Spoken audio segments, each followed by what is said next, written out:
c'est quand même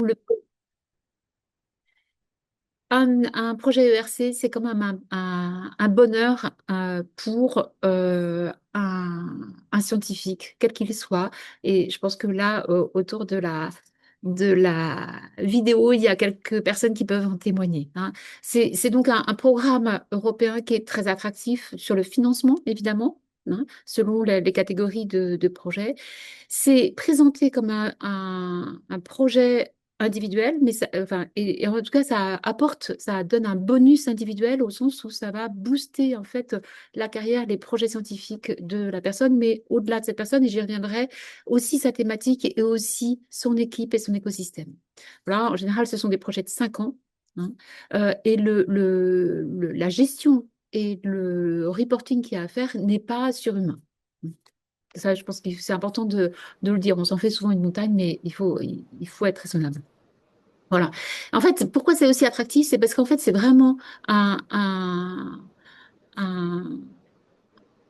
un projet qui vous laisse entièrement libre et qui vous permet de développer vraiment librement ce que vous avez envie de faire en recherche. Donc là, en général, si vous êtes un chercheur, si vous êtes engagé dans cette carrière, c'est parce que vous avez voilà, des rêves, des envies de développer votre projet. Et donc, le RC va être fait pour vous.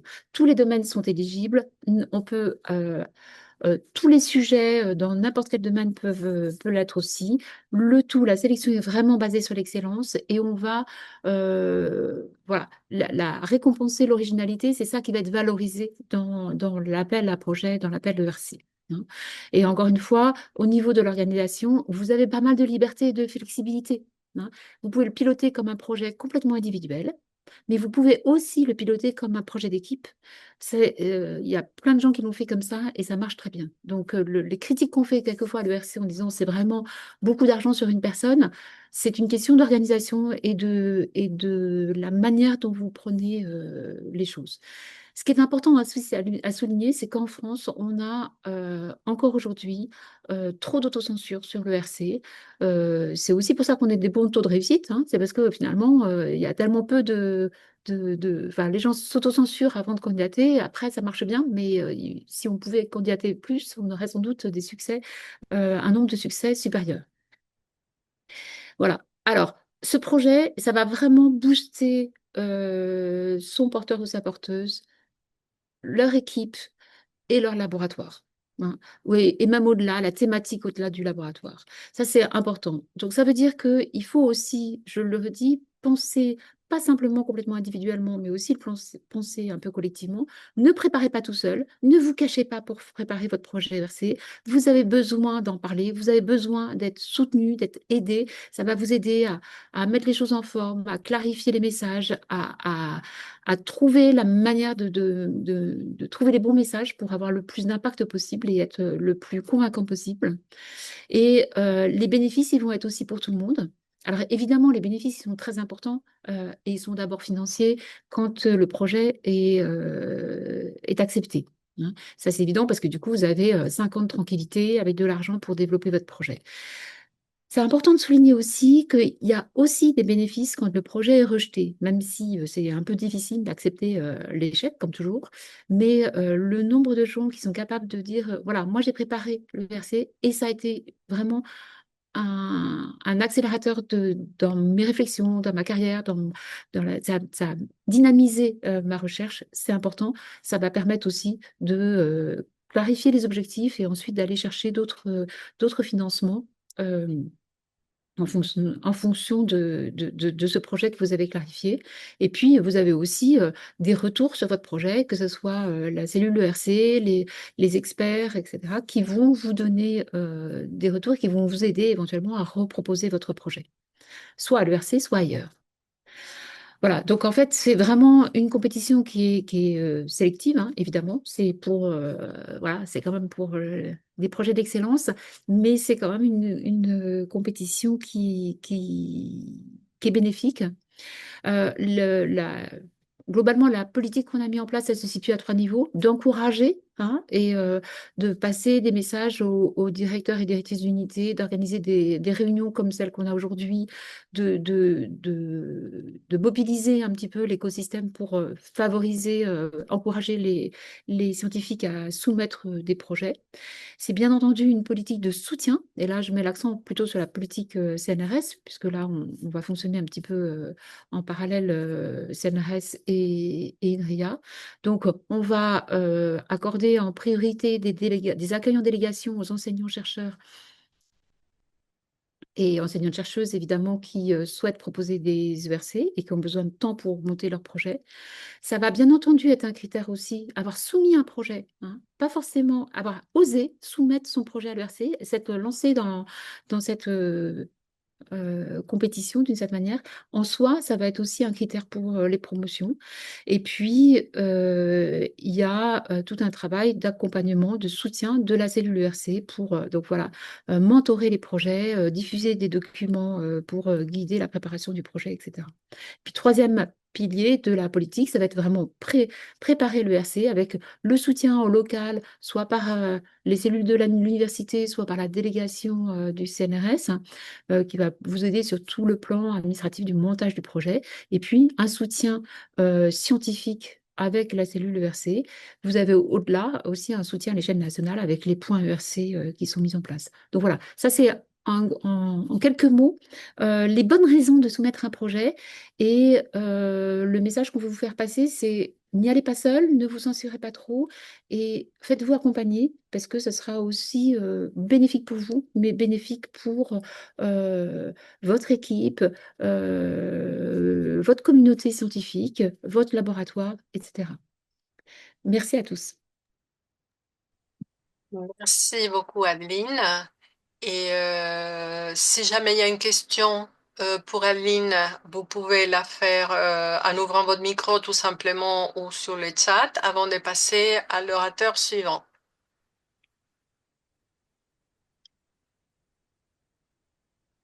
Pas de questions?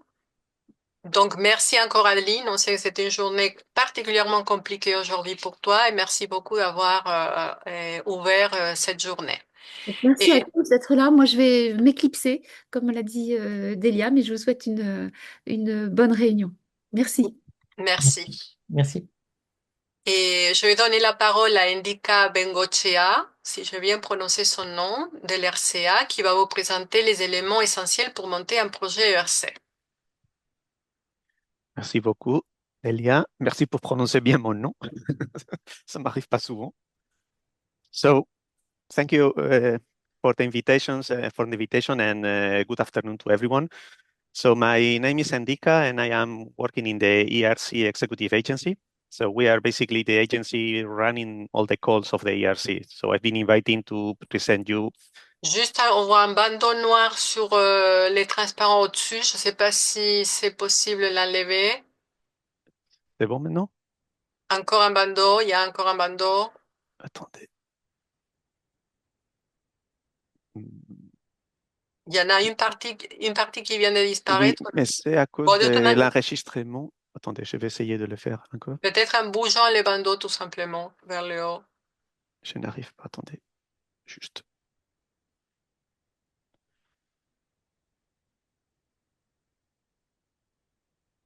And now? Maintenant? Mais maintenant, il est plus gros. Là, il est plus petit. Bon, comme ça, je pense que... Non, là, non. Là, il y en a un qui vient d'apparaître, un deuxième. Là, c'est un seul au milieu. Je pense que comme ça, on pourra... You would have to go. I try with another. I don't know. I think it's not. I mean, like this size. I think it's okay. Sorry, before we were trying. Oui, And on it was arrive not... à lire. On arrive à lire. Yeah. Donc, je pense Don't que... worry. Okay, Don't worry. it's just the big title, but I will be telling you what we are. Okay. OK, parfait.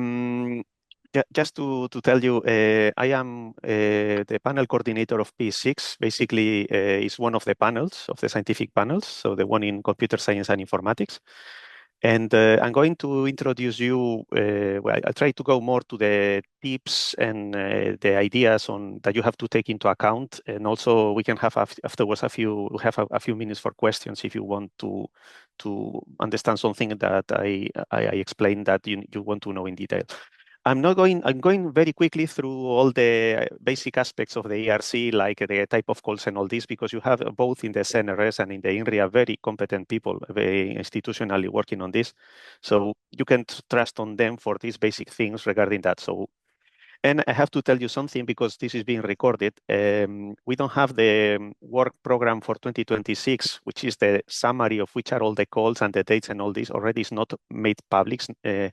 So I'm going to explain mainly what we have until now for 2025. There will be slight changes. There is one more change that is bigger, which is a new call that has been announced by President von der Leyen. I cannot give you more details about this because we are still internally deciding about it, but just be aware that this is the information about at this very moment. It shouldn't change a lot on the calls that we are having at the moment. But please be aware that there might be changes and you need to liaise with your services to be aware of these little changes, okay?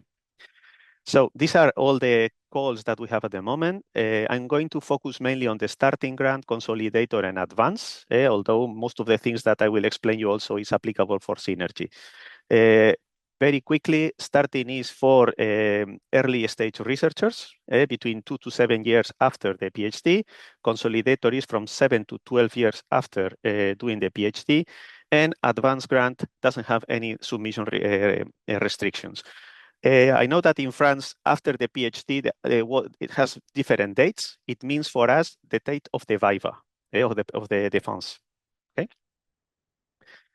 So one particularity of the ERC is that excellence is the only criterion, and we look at it in two aspects: the excellence in the research project presented, and the excellence of the PI, of the principal investigator.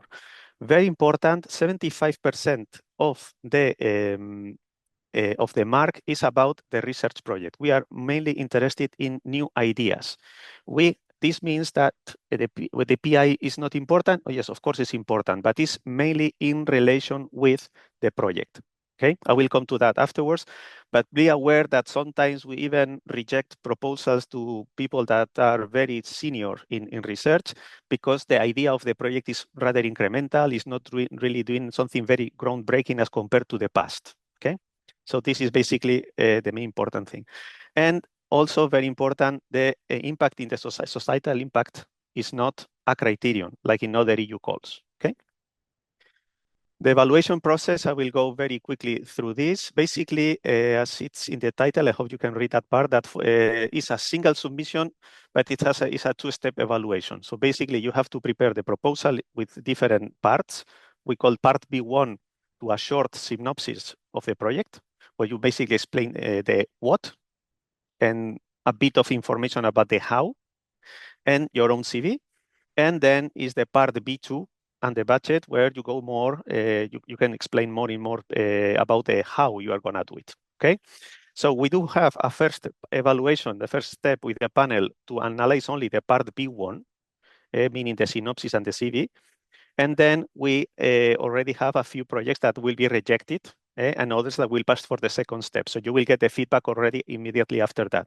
In step 2, we send to our reviewers the whole evaluation, the whole proposal, parts B1, B2, and the budget.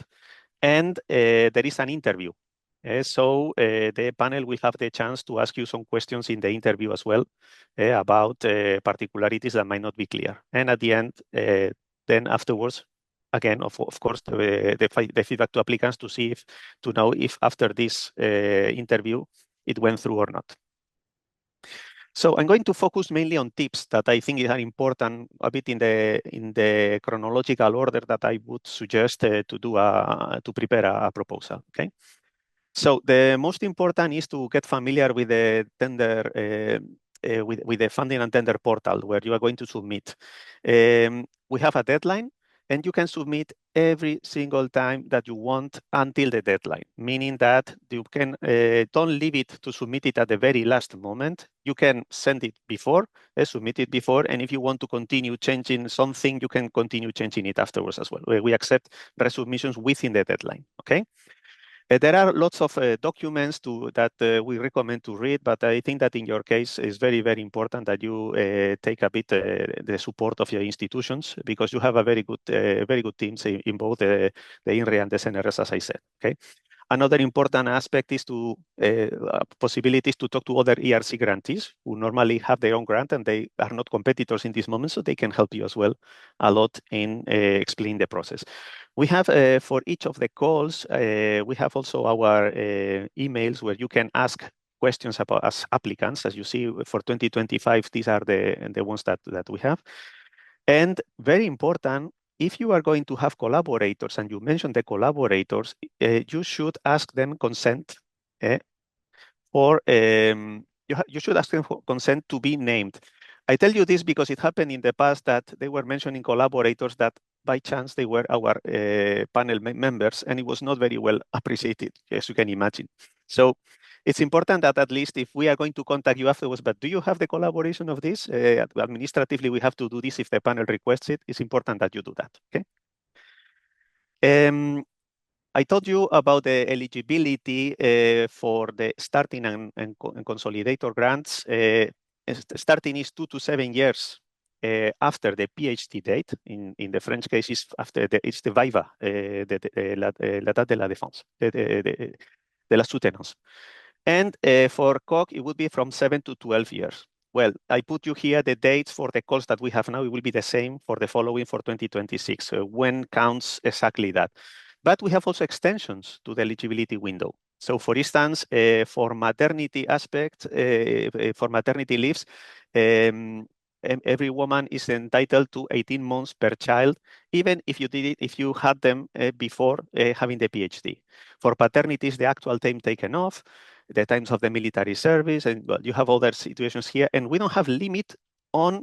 I mean, if you have more than 2 of these aspects, we can increase as well. There are a few new ones that I didn't put here in the list. There is a longer version of this presentation that you can ask to the organizers and they will submit it to you. And there I described all. But for instance, for asylum request, the people requesting asylum, and let's say that all this timing might be added, and we don't have limits on how much this can be extended for the eligibility window. Okay. Again, for these particular things, it's important that you check with your institutional services to know which are the calls for which you are eligible. And here, I would like to start talking about, I will talk about some rumors that we hear, and just to try to dismantle because they are not true. And one classical thing is I should wait until the end of my eligibility window. For instance, if you want to apply in starting from 2 to 7 years, I will wait until the 6th or the 5th, and I will start there because I will have more chances. Well, basically, our panel members will take account on how many years after the PhD you are, and they will compare by academic age, okay? And we did a study in the ERC where we analyzed per, sorry, it's changing alone, per years, the actual age of the applicants, we were seeing which is the success rate. And here we plotted in this chart. This would be starting, this would be consolidator, and then we have advanced. The other one here in blue is synergy. Okay, and then we plot it here, which is the success rate. So it's quite flat, as you can see. Obviously, at the end, not, because we have very few people. So immediately a big change makes a difference. And here you can see as well that after there are many, many years covering for COG, for instance. This is because of these eligibility windows that you can extend based on the aspects that I told you before. Okay, so basically our learn from this is that you don't have to wait until the end of the eligibility window, because normally the success rate tends to be quite flat, between 11–14% in most of the cases. An important tip is to negotiate with a potential host institution. This is basically something that we recommend so that you know you have certainty about which infrastructure you can use, which equipment you might be using, or might need extra. And it's important to know that if you change host institution during your grant, the grant moves with you. Okay, so this is important. That's why for us the host institution is not a criterion. The quality or the reputation of the host institution is never a quality criterion because it can change at any moment of the project. Okay, and we are quite strict on this when briefing our panel members. Obviously, an important thing is to which panel to apply. We divided all the science in 27 panels. This is the list that we have at the moment. And well, I put in bold P6 and P7, which are the most likely ones for most of the public, I understand, in this presentation. I am the coordinator of P6, of Computer Science and Informatics. And it happens that we are together with the Products and Process Engineering, P8, we are the two biggest in the ERC. So choosing the panel is important because normally the panel members are chosen for this particular domain. We choose people that cover all that domain completely. We also take care in having people that are more from the applied aspect of research and others that are more from the fundamental aspect, okay? So we have very lively discussions because of this, as you can imagine. But the idea is that normally we cover the panel as a whole. And which is your panel? Well, in principle, as a PI, you have to indicate which is your primary panel. If you think that is multidisciplinary, you can mark a second one as well. And in principle, we tend to respect this, unless we think that the proposal is very badly placed and will have no chances to be evaluated in that very panel. In that case, we have a procedure where the chair of the panel that you applied to might agree with another chair on moving it to another. It happens very rarely, but it happens. And we do it for the sake of the proposal to have more chances to be properly evaluated, okay? And another thing that we discovered is that many people were going to the wrong panel in purpose, thinking that they would have more chances in that panel. Well, this is another rumor. And if you do this, you can only confuse us and can be only against you, basically, because normally we tend to put it in the right panel, as I said, okay? And budget-wise, the success rate is exactly the same for all the panels. Basically, we allocate the budget for the whole call, and then it's distributed per panel. We do a pro rata with the number of proposals received. So basically, the success rate is the same in all the panels, okay? So an important aspect that I would advise as well is to have a look at the list of past panel members. We in the ERC, we published at the end of the calls, which are at the end of the year, sorry, in all our calls, which were the panel members. This can give you a hint about which is the right panel or not, and which kind of people we have. Obviously, we change the panels year after year. We have a policy of changing 30% of the panel members in each panel, but they can, every 2 years, we call the same, not the same, but a big group of them. Can you see? Sorry, I had a problem in the screen, yeah. So it's very likely that if you check 2 years ago, which is the list of panel members, many of them might be in the future one where you are going to apply. So this is a good idea as well to try to tune your proposal to certain type of people that might be from certain areas, and this can give you an idea of how much detail you have to describe your project, okay? The other thing to choose, apart from the panel, is the descriptors. Every panel has a list of descriptors that are the subdomains of this scientific domain. I'm passing to the next quickly just to show you. These are the ones that we have in P6. Basically, we have here we cover the whole area of computer science and informatics overall. Okay. I leave it for you to read, simply to tell you that sometimes we change the panel descriptors, and in P6, we change them in the calls 2025, and it will remain like that also in the following years, okay? So it's important that you choose the right descriptors, as I said. Why? Because the descriptors, we use them to match the proposals with the evaluators, with the panel members. If you don't use the right descriptors, you might confuse us of which kind of reviewers should revise your proposal. So some people think that panel descriptors are priorities. They are not priorities. We define them according to the demand of which are the type of proposals we had in the past, okay? So we try to do, it's a procedure to help us allocate proposals to the right reviewers, okay? But you don't have to artificially either try to cross-check more descriptors than you really need. Again, Some people think that the more I put is the better as well. No, you can only confuse us because we will get a lot of reviews saying, I don't know why the PI indicated this descriptor. I am an expert on that, and there's nothing about this, okay? So just be aware that it's important that you choose the right descriptors as well. Once you have all this clear, the preparation of the proposal, basically there are three big parts. Part A is the administrative form, where you have to, this the description of the budget. You describe the budget in figures, and also you justify those figures. And there are some ethics and security aspects. It's like a small questionnaire that we only use in case you passed the evaluation process.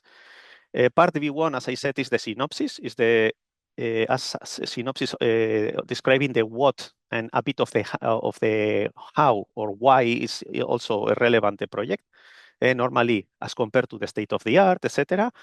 Here you have a maximum of 5 pages, plus then you can, you have a space for your CV on track record, 4 more pages to describe your CV and why you are the best match for that project. And part B2, which is only going to be read together with part A in the second step, is the scientific proposal where you describe all the methodology, okay? So it's quite challenging sometimes for the candidates to decide what exactly you put in part B1, what exactly you put in part B2. Okay, I would say in part B2, the most important is describing the state of the art, the main goals, how your project matches with the state of the art. Why is it groundbreaking? Why is it realistic? Why is it feasible? For the feasibility, you might need to go a bit in detail on the how, but just giving hints. And you have to be concise and clear because you have very few pages space to write. Okay, and in part B2 you go more to the how to convince on that you are capable of doing this with these methodologies, etc. Okay, in part B1 it's important to describe hints of the risks, on how you are going to mitigate the risks. Why I say this? Because this is one of the main mistakes that we see for many people, and one of the reasons why they don't pass to the next step. I'm going to go a bit in detail on this. So here for the part B1, as I told you, there is a step 1 evaluation where they are going to read only this part in the panel. So it's important that you convince them of why it's innovative, why is something new, why is it bringing new solutions, theories, methodologies, whatever. Why you go beyond the state of the art. You have to show as well that you know your competitors. So don't hesitate on explaining these other people are also very good in this, but I'm going to complement these ideas with something else, okay? And it has to be realistic, and the feasibility is important here, okay? We call the scientific approach we distinguish it from the methodology on the fact that you have to give the hints of how you want to tackle that particular project. And again, very, very important, the risk. For us, it's very important that if it's a very risky one, especially looking at feasibility, you have to explain why, which is a mitigation plan, describe these risks, and say what you are going to do. I insist on what I said before. The societal impact is not an evaluation criterion. Sometimes it might be a very interesting project, but it might not be the societal impact is not something that we need to take into account. For the CV, as I said, the CV has to be presented in respect to the project itself, okay? So why are you the best or only person to carry this out? You have to demonstrate that you can work independently and that you can manage a 5-year project with such a big budget. So any experience in managing projects in the past is important that you explain it. The independence is also shown by you publishing independently of your PhD advisor with whom you did a PhD.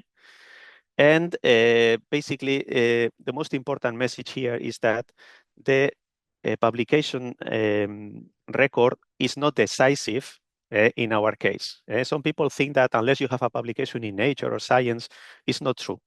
It's not true at all. And sometimes we have people that only publish there and we tell them no as well, because the content of the project was not groundbreaking or new as compared to what they are already doing, okay? For step 2, important, you don't have to repeat what you did in step 1.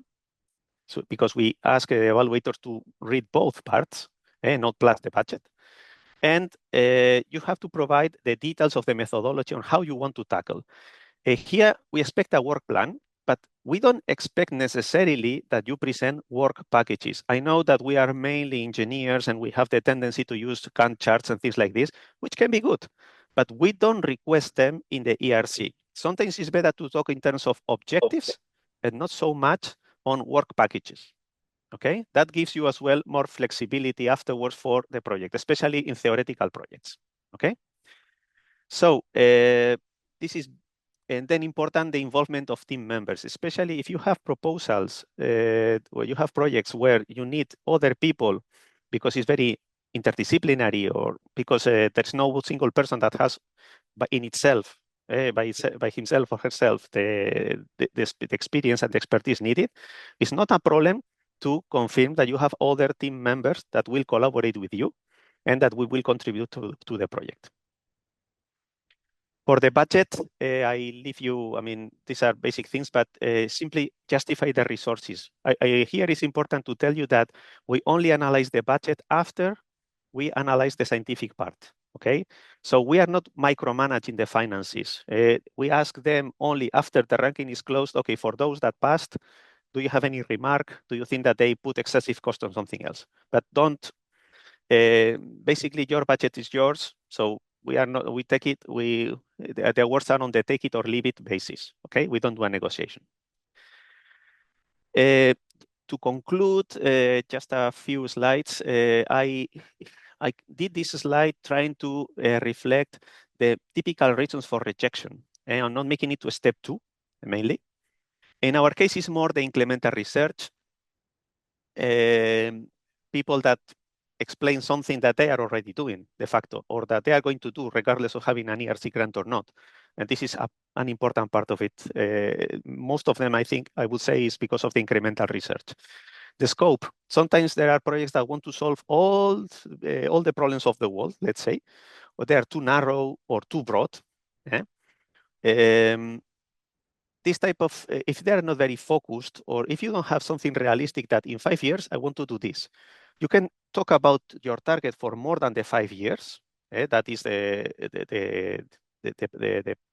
your ideas for the future, but let's be clear of which is the concrete scope, and you can do this in these 5 years, okay?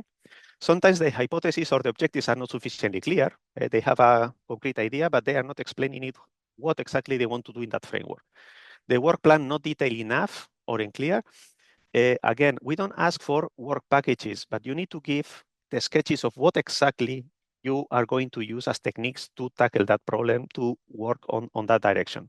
The risk management is a classic, is very important.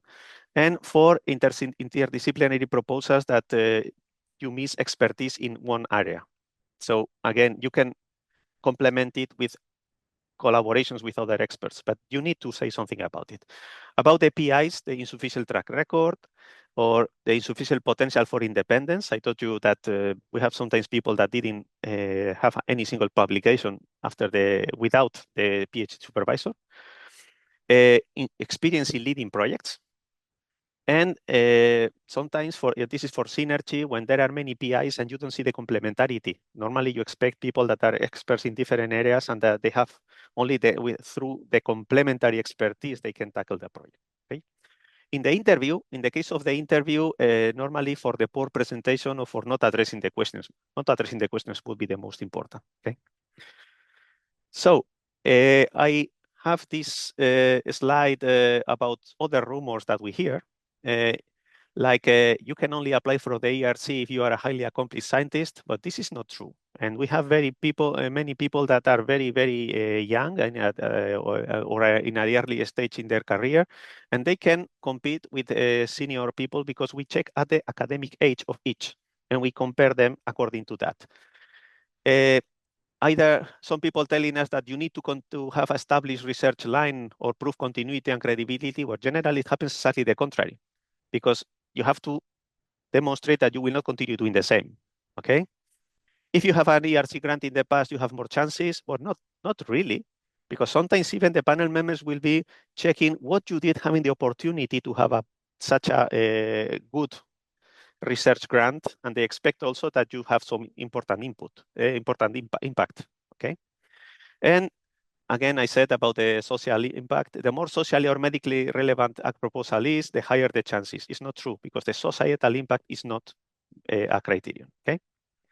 So I let you a slide with the call calendar. I know that is the past, but the dates are likely to be very similar for 2026, okay?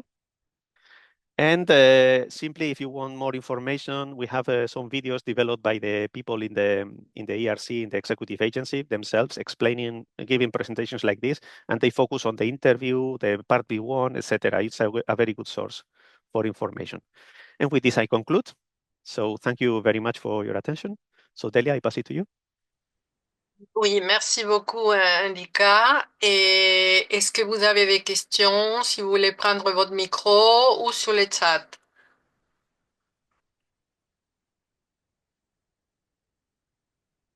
Bon, de toute manière, donc Indica a préparé une version étendue de ces transparents que vous pouvez nous demander et on pourra vous les envoyer. Et aussi, il est joint. Donc,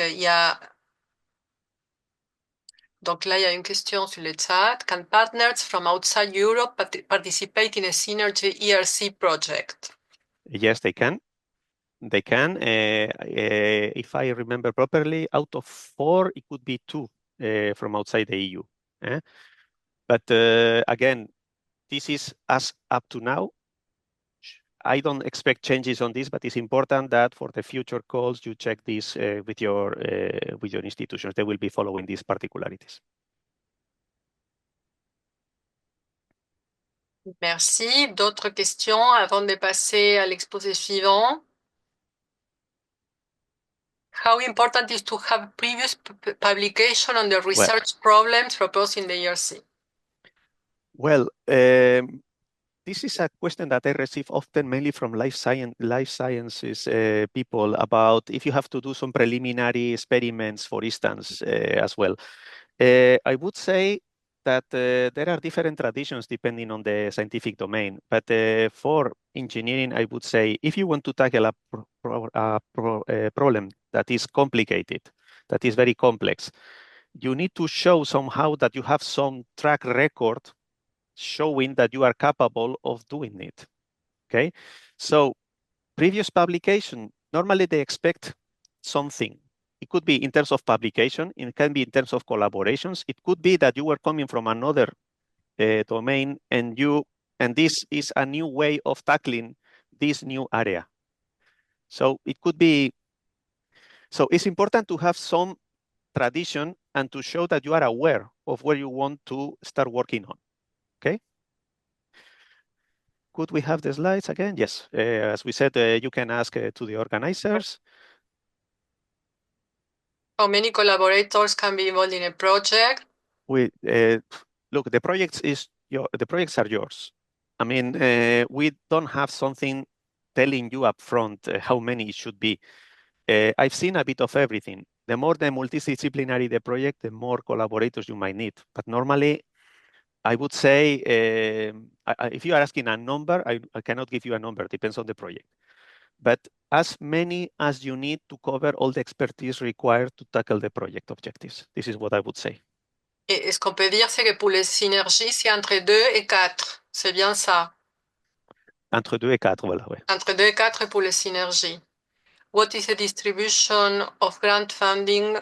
I guess it's not always 2.5 million. I don't understand the question. It means within advance. I mean, for starting is 1.5 maximum.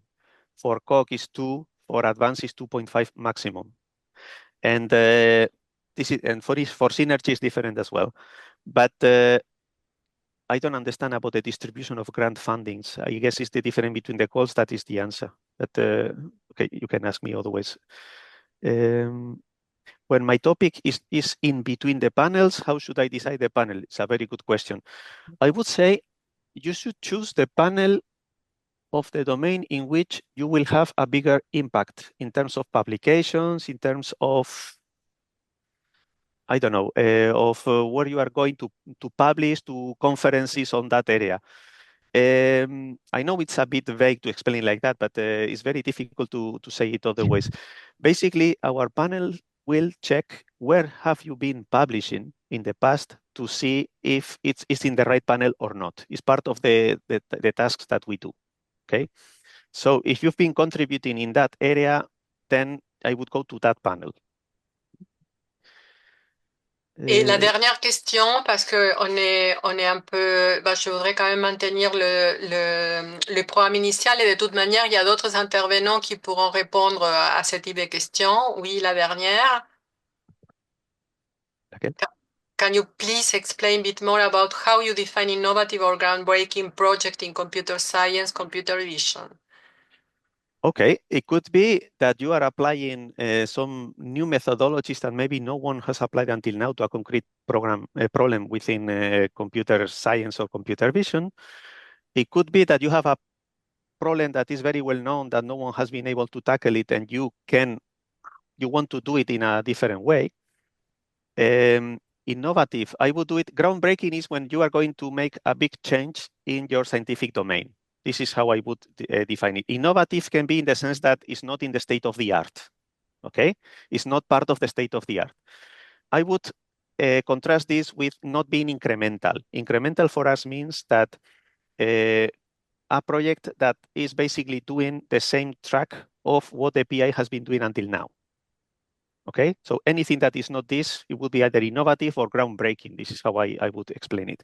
But the best answer for this is, how would you, in your domain of computer vision, explain what is innovative or groundbreaking? There are standards in each of the subdomains. So I would try to encourage you to convince your peers that your project is actually innovative or groundbreaking.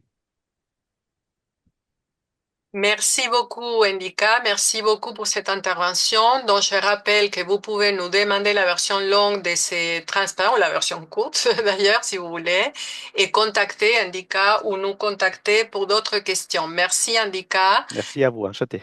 Nous passons à l'exposé suivant. Et donc, l'oratrice est Maud Marshall, qui est lauréate dans la catégorie Consolidator en 2022. Elle est professeure à l'INSA Rennes et membre de l'IRISA. Merci. Alors, je partage les slides. Est-ce que vous les voyez bien? Parfait. Donc, oui, donc comme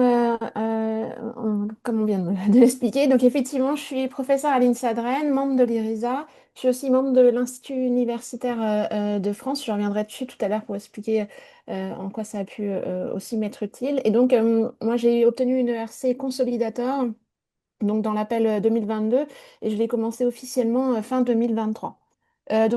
Aujourd'hui, alors, je fais ma présentation en français, mais si je peux passer en anglais si besoin, et si vous avez des questions en anglais, il n'y a pas de problème. Aujourd'hui, je vais essayer d'expliquer un peu quel était le processus que j'ai suivi, moi, pour présenter mon projet ERC, et puis essayer de répondre à vos questions si jamais vous en avez sur les côtés un petit peu plus pratiques, peut-être, de la préparation. Donc juste pour revenir un petit peu sur mon background, donc moi je suis professeure en informatique. J'ai fait la majorité, dont je suis bretonne, mais j'ai fait la majorité de mes études à Grenoble, où j'ai travaillé sur du coup de la simulation médicale, donc de l'informatique graphique, la simulation physique, et comment est-ce qu'on peut pouvoir interagir avec ces simulations, donc notamment avec un retour multisensoriel et donc un retour notamment haptique, c'est-à-dire qui concerne le sens du toucher. Donc ensuite, j'ai fait un premier post-doctorat où je fais aussi une partie de ma thèse à l'Université de Colombie-Britannique au Canada, où j'ai continué à travailler sur les modèles appliqués dans le domaine médical. Je suis revenue en France faire un deuxième post-doctorat à l'INRIA Lille, où j'ai aussi travaillé sur la simulation médicale, avant d'obtenir du coup mon poste de maître de conférence à Rennes, et puis mon poste de professeur un petit peu plus tard, où là du coup j'ai utilisé mes compétences qui étaient en simulation, en réalité virtuelle, appliquées à plein de domaines différents. Donc, comme vous le voyez ici sur cette vraiment courte présentation, j'ai pu aborder différents domaines Et donc, le point central de mes activités, ça a été de travailler sur comment est-ce qu'on pouvait interagir en temps réel avec les mondes virtuels. Et quand on veut avoir un retour multisensoriel, comme on peut voir ici sur l'image, avec un retour à la fois visuel et un retour haptique, donc qui concerne le sens du toucher, bah, il faut avoir du coup des nouveaux modèles et de nouveaux algorithmes qui permettent de faire fonctionner ces environnements virtuels à des fréquences de rafraîchissement qui sont plutôt très élevées. Et donc, dans ce contexte, moi, ce qui m'intéresse plus particulièrement, c'est le sens du toucher. Et donc, c'est le sujet de mon ERC. Et donc, dans le sens du toucher, donc dans la vraie vie, en fait, quand on touche les objets, on a plein de façons de toucher les objets. Donc, on les touche via nos mécanorécepteurs qu'on a partout sur le corps, ou bien via des forces qu'on va avoir et des retours de force qu'on peut avoir. Donc, ça peut être des retours sur des textures, des objets qu'on manipule, des vibrations, de la température, etc. Et en fait, moi qui ai travaillé avec les environnements virtuels pendant tout le début de mes travaux de recherche, ben, je me suis rendu compte qu'on faisait plein de choses avec du retour de toucher qui étaient focalisées uniquement sur un stimulus. Et donc, je me suis dit, ben, pourquoi est-ce qu'on ne pourrait pas essayer de combiner les stimuli comme on a dans la vraie vie, mais cette fois-ci dans les environnements virtuels. Donc, l'idée, c'était de comprendre finalement ben, comment est-ce qu'on peut les combiner dans la réalité virtuelle. Et donc, c'était l'objectif, c'est toujours l'objectif de mon projet, donc Adventure, qui est justement de pouvoir rendre de l'aptique qu'on appelle multimodale dans les environnements virtuels. Et donc, avec le jeu de mots qui est derrière, vous voyez que mon projet est focalisé sur comment on peut rendre ce retour haptique sur la main, et donc comment on va pouvoir avoir ce retour sensoriel sur la main. Donc, comment s'est passé le processus? Donc, en fait, je travaillais déjà en réalité virtuelle depuis quelques années. Je travaillais également sur des modèles avec du retour haptique. Mais là, j'avais quelques exemples de thèses qui étaient en cours lorsque j'ai rédigé mon ERC, qui étaient du coup sur une modalité sensorielle et une modalité haptique, plus particulièrement, qu'on allait prendre en compte. Donc, ça pouvait être ici, donc vous avez des vibrations, ou bien ici, c'était des textures, ou bien ici, on allait travailler sur la pression. Et donc l'idée, ben là, c'était vraiment de se dire, OK, on arrive à faire des choses pour faire un stimulus, mais comment pouvoir les combiner ensemble? Et donc, bah, c'est vraiment l'idée d'aller construire ces modèles, et donc vraiment de pouvoir généraliser un petit peu, et de construire ces modèles pour pouvoir justement bah, combiner les stimuli dans l'environnement. Et donc, c'est justement là-dessus que j'ai travaillé. Donc, comment est-ce qu'on peut, à partir d'une tasse, quand on a une tasse en environnement réel, je prends ma tasse ici, bah, qu'est-ce qui se passe? Bah, si je suis dans ma tasse et que je veux touiller ma tasse avec et le liquide qui est dedans, bah, je ressens des vibrations, j'ai une force pour tenir, j'ai bah, des sensations de chaleur si c'est du thé qui est chaud, par exemple. Et donc, comment est-ce que je vais pouvoir, dans l'environnement virtuel, bah, pouvoir reproduire ces différentes sensations, sachant qu'on sait qu'en termes de perception, et donc dans les études en neurosciences, bah, finalement, on n'a pas forcément un mapping un one-one entre ce qu'on ressent dans le monde, ce qu'on connaît dans le monde réel et ce qu'on connaît dans le monde virtuel. Et donc, bah, est-ce qu'on peut faire de la même manière et comment est-ce qu'on va pouvoir justement bah, traduire un peu nos connaissances dans le monde virtuel. Donc voilà un petit peu le sujet de mon ERC avec du coup également des applications dans plusieurs domaines. Donc je travaille pas mal, comme vous l'avez vu, dans le domaine médical, dans la rééducation, mais je travaille aussi beaucoup avec des roboticiens, je suis dans une équipe de robotique. Et puis bah, évidemment tout ce qui concerne quand on tourne à la réalité virtuelle, tout ce qui concerne finalement le jeu et le divertissement. Et donc j'ai commencé mon ERC du coup il y a à peine 2 ans maintenant, avec du coup le recrutement des premières personnes à l'intérieur de mon projet. Donc, je pense que je vais passer la suite de mon... voilà, c'est pas le sujet en lui-même de l'ERC, je pense qu'il vous intéresse, mais plus comment est-ce que comment j'y suis arrivée et quel était le processus. Donc, je vous ai présenté un peu le processus scientifique pour y arriver.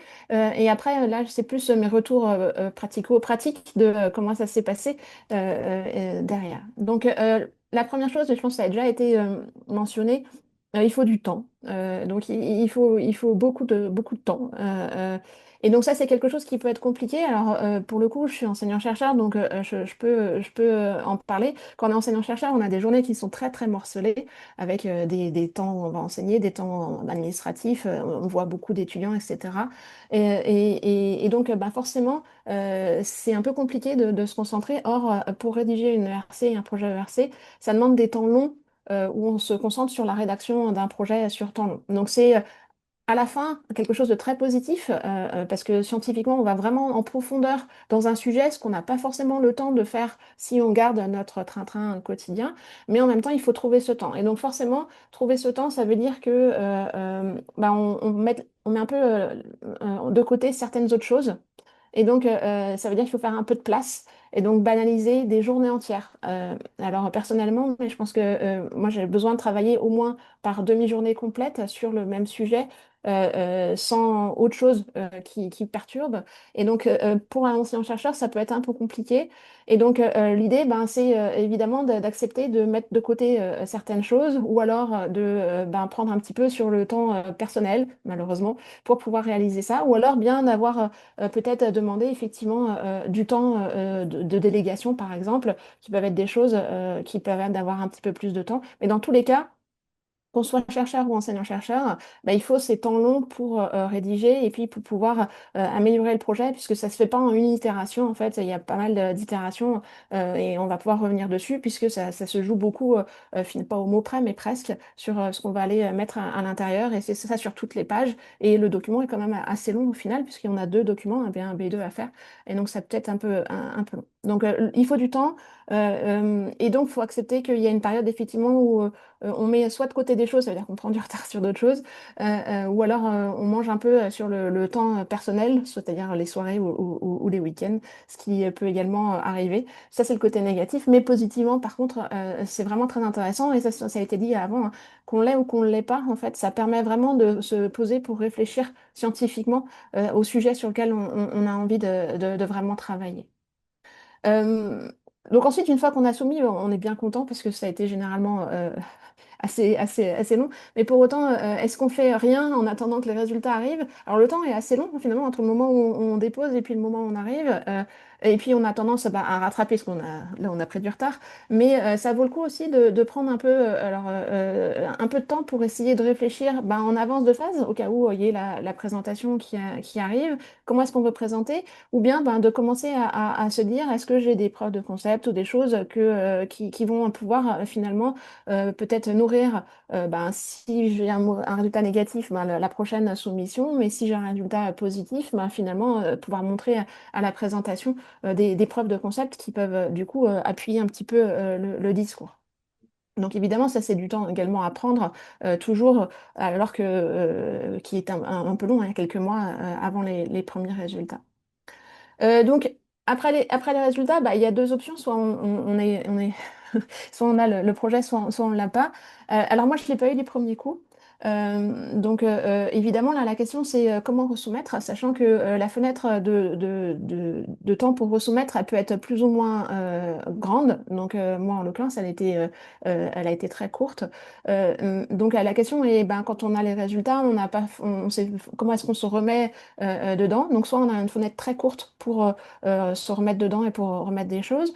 Et puis, soit ben, du coup, on préfère prendre un temps un petit peu plus long. Et donc ça, c'est aussi quelque chose qu'il faut savoir, si on est possible, si c'est possible, ben, il faut savoir du coup ben, prendre ce temps pour justement réfléchir et pouvoir voir qu'est-ce qui n'a pas plu et comment est-ce qu'on peut l'améliorer. Alors, moi, j'ai pu bénéficier parce que j'ai eu un A, même si j'ai pas eu mon projet accepté la première fois. Donc, comme j'ai eu un A, j'ai pu bénéficier d'un dispositif qui est assez utile qui s'appelle l'ANR Tremplin ERC, donc qui est fourni par l'ANR pour les personnes qui ont eu un A.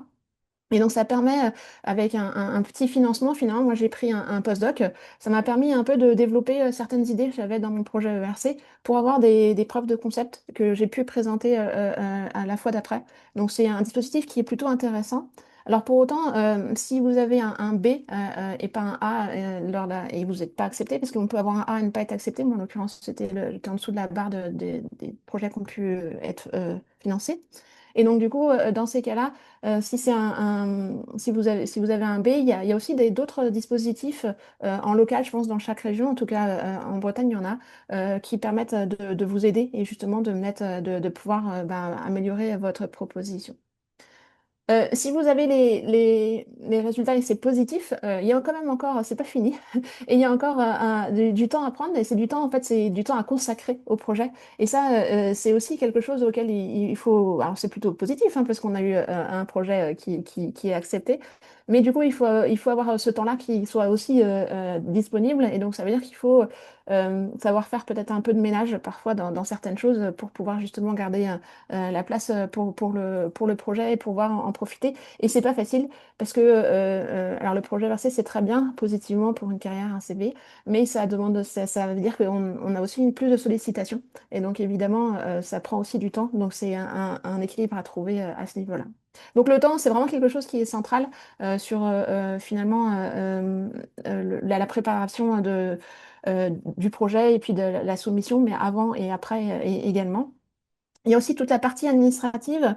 Donc là, je ne peux que vous recommander de demander de l'aide des équipes support qui sont à côté de vous pour toute la partie budget. Parce que ils savent vous faire un budget qui soit correct et qui du coup va convenir et qui est correctement justifié. C'est quelque chose qui est important et quelque chose où on n'a pas forcément l'habitude. Certains d'entre vous n'ont peut-être jamais soumis de projet européen avant, et même quand on a soumis des projets européens, le RC a des particularités, et ça vaut le coup justement de profiter de leur expérience sur les aspects budgétaires et sur les aspects administratifs, c'est-à-dire lorsque vous allez soumettre, il y a pas mal de pages, de choses à remplir, et donc ça vaut le coup d'avoir de l'aide derrière et de ne pas être tout seul sur les aspects administratifs. Donc généralement, vous n'aurez pas forcément un retour scientifique ou alors plutôt haut niveau sur ce qui est derrière. Mais par contre, sur les aspects administratifs, je vous encourage vraiment vivement à utiliser à utiliser cette aide qui est vraiment très précieuse. Et en tout cas, pas le faire vous-même, puisque ça vaut le coup de faire relire par quelqu'un cette partie-là au moins, à défaut de faire relire la partie scientifique. Après, la deadline, c'est pas fini non plus, alors surtout si vous l'avez eu. Donc, si vous avez un projet, il y a encore pas mal de boulot derrière sur la partie administrative. Donc, ça, c'est quelque chose où je pense que tous les lauréats versés le disent. On a peut-être, pour le coup, moins de support après qu'avant en France. Mais c'est vraiment quelque chose où il ne faut pas hésiter à discuter avec d'autres personnes pour justement, sur la partie administrative, savoir comment gérer votre ERC. Alors, je ne sais pas si certains d'entre vous ont déjà eu du coup des projets européens, mais c'est beaucoup, beaucoup plus léger que les délivrables que vous devez rendre sur des projets européens collaboratifs qui sont à date fixe avec des documents, etc. Pour le RC, c'est beaucoup plus léger. Donc l'idée, hein, c'est vraiment de vous laisser faire des sciences. Et pour le coup, ça, c'est vraiment un avantage. Mais il n'empêche qu'il y a quand même de l'administratif à faire. Comme vous le savez tous, du coup, les problèmes, le plus gros problème, en tout cas celui que moi je rencontre, c'est le recrutement.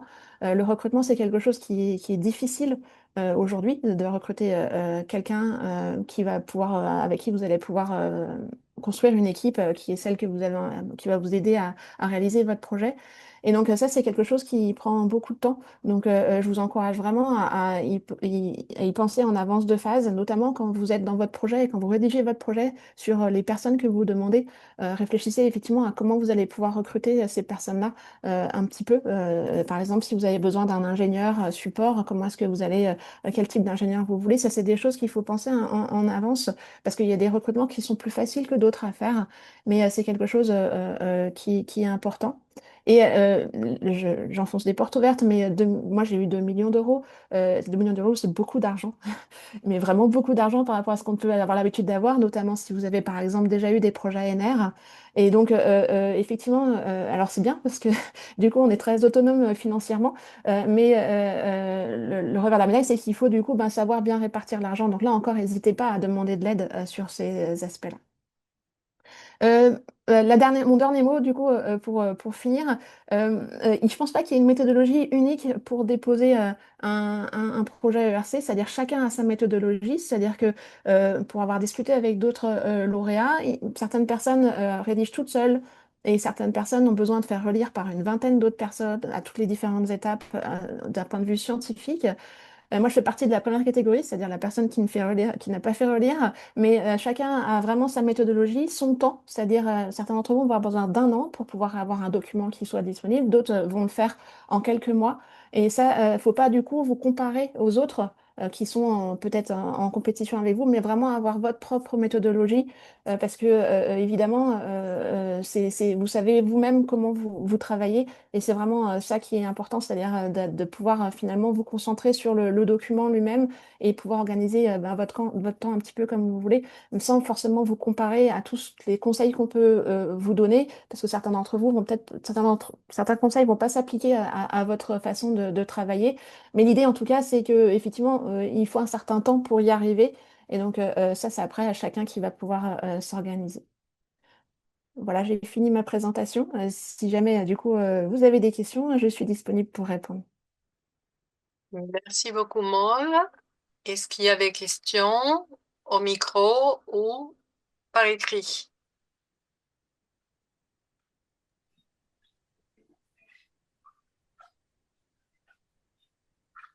Là, il y a une question, Maud.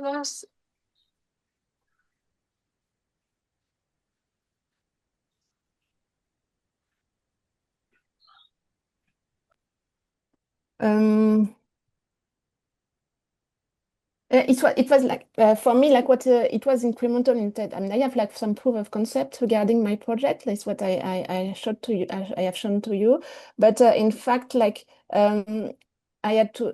I was like proposing to gather everything all together with a new methodology. It's what has been explained just before, and I think like the point and like I would say the innovative and groundbreaking part of my project is like it was very innovative in terms of the design of the computational models that will generalize the approaches that have been done already in the community and all together everything all together.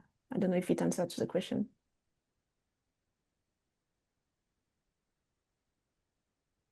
D'autres questions?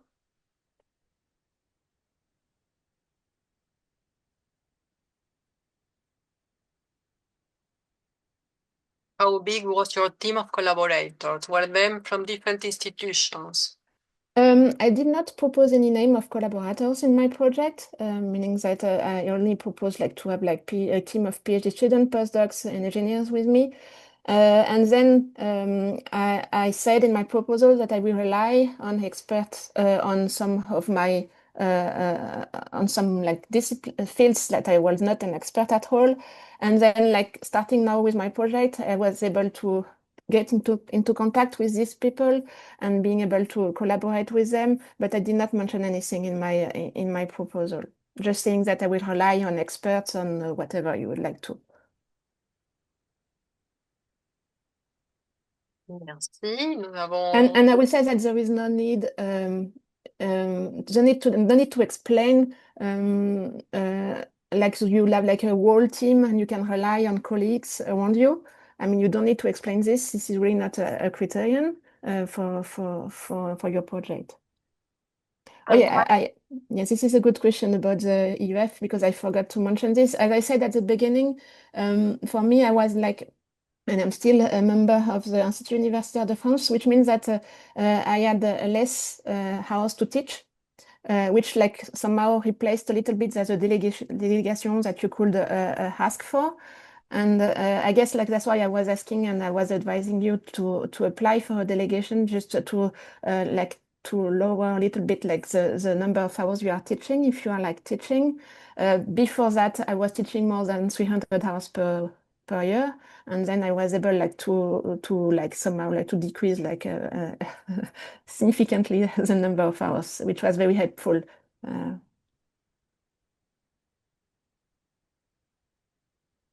Merci.